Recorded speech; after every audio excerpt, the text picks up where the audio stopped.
Good morning po sa ating lahat. Nandito po ako ngayon sa aming aming lugar dito sa Pilipinas. Ayan. Kung makikita niyo yung mga vlogs ko, puros sa Thailand kasi doon ako nag-work at andito lang ako sa Thailand dahil umuwi lang ako dito sa Pinas dahil yung aking father ay pumanaw, kaya biglaan yung pag-uwi ko. So ipapakita ko sa inyo yung bahay namin at yung paligid ng bahay namin. Yan, oh, ang ganda. Yan. Yung paligid ng barangay namin ay mga mountain yan. Makita nyo po. At dito sa tabi ng bahay namin, mountain din. Diyan sa taas diyan ay school. Ayan. Ayan. Puros mountains. Ayan. Dito sa likod ng bahay namin, yun yung bahay namin nasa harap. Ito, church. Ayan. Church. At dito nagpapastor yung aking papa. Ito po yung bahay, yung likod ng bahay namin. Ayan. Ito. Ayan.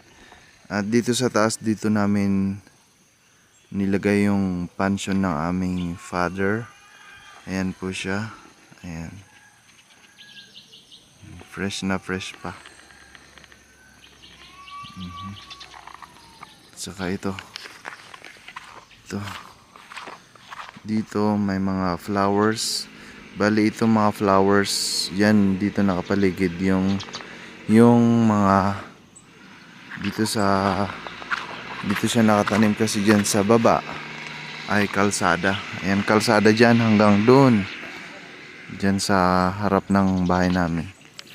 Ayan, ito yung church. At ito yung taas ng church at saka bahay namin. Ayan yung pansyon ng aming father. Yan yung mga puno na yan. Hanggang dyan yung lupa namin dito. Hanggang dyan sa taas. Hanggang dun. Hanggang dyan. Yan yung mga puno na yan. Yung mga malalaki na yan. Dun sa taas ng pansyon ng father namin, meron pong kulungan ng baboy. Yan po yung alaga ng aming father. Pero dahil wala na siya, baka hindi na namin lalagyan. Dahil yung mother namin parang tinatamad na magpakain. Yun ang toilet. Old toilet dito sa amin. Ayan, tingnan natin. Dito sa loob ng church, siyempre upuan at saka mga table. Ito. Ayan.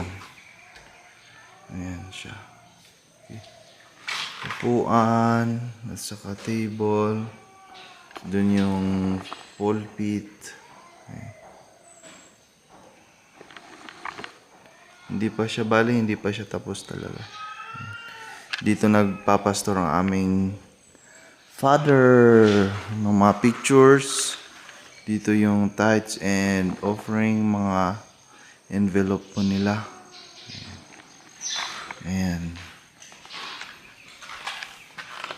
So, dito tayo sa side. Dito sa side ng church, mga flowers lang. Ayan, mga flowers. Tapos, dito tayo.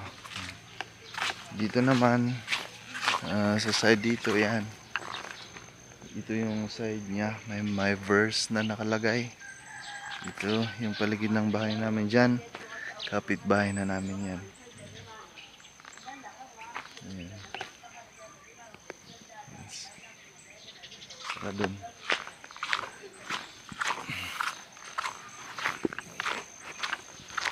Ayan.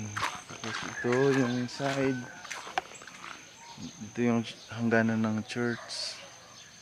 Tapos ito, mga flowers. Plants hanggang dun. Parang ito yung naging boundary. Ayan. Ito yung kalamansi na tanim ng aming father. Mas matanda pa yata ito Mas matanda pa to yung kaysa sa bunso namin. Ito, mga plants. Ito yung bahay namin. Ito yung bahay namin. Yung church yan, at saka ito yung bahay. Merong empty dito sa gitna. Dito yung nakapark yung mga motor. Pero may pintuan din siya. Ito. May pintuan. Yung bahay namin ay yari sa kahoy. Ayan, yari. Hanggang yung meron siyang poste na kahoy din. Tapos merong bato. Nakapatong lang sa bato yung pundasyon. Ayan.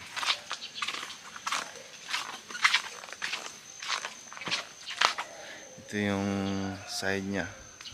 Tingnan natin yung harap naman. Yan. Ito yung paglabas mo sa harap. Yan. Ito yung parang plants. Meron siyang plants na pasukan. Puro plants kasi yan, no? Mga bulaklak. Napaligiran ang bahay namin ng mga bulaklak. Ayan. Yan, di ba? Kondo. Yan yung banyo yan. Banyo. Yung isa doon, toilet. Meron ding toilet sa taas, yung old style ng toilet. Yan. Dito naman, parkingan ng aking mga kapatid pag umuwi sila. Sasakyan, tricycle, motor. Ayan. Tricycle ng aking kapatid yan. Yan, dyan sa yung taas ng bahay namin. Tapos ito yung paligid sa harap ng bahay namin. Oh, diba? Ang ganda. Probinsya. Yan, puro mga mountains yan. Ito, mountains din. Pero dyan sa taas, may bahay dyan sa taas na yan. Ayan. Nandyan, puro plants, puro kahoy. Diba? Yan ang bahay namin. Pasok ulit tayo. Pasok tayo dito sa kusina. Ito yung kusina namin.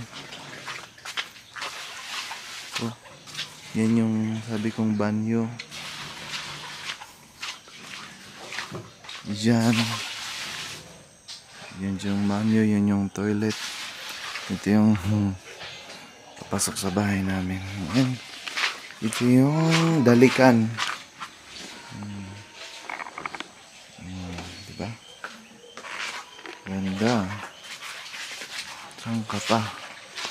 Dito sa side ng bahay, puro plants din yan.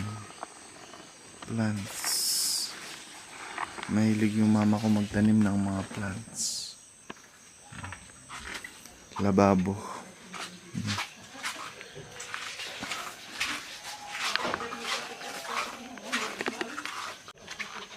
Ayan, ito yung harap na ng bahay namin. Pinakita ko na sa inyo.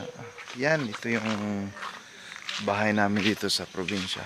Ayan. Pag nasa Thailand ako, namimiss ko tong lugar na to. Ayan. So, yan, ganyan lang kasimple ang buhay namin dito sa probinsya. Masarap. Masarap ang buhay dito sa probinsya.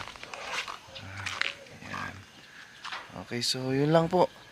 At ngayon ko lang pinakita yung bahay namin dito sa probinsya dahil ngayon lang ako nakauwi dito sa Pilipinas. So yun lang po at salamat po sa panonood. God bless po sa ating lahat. Bye bye.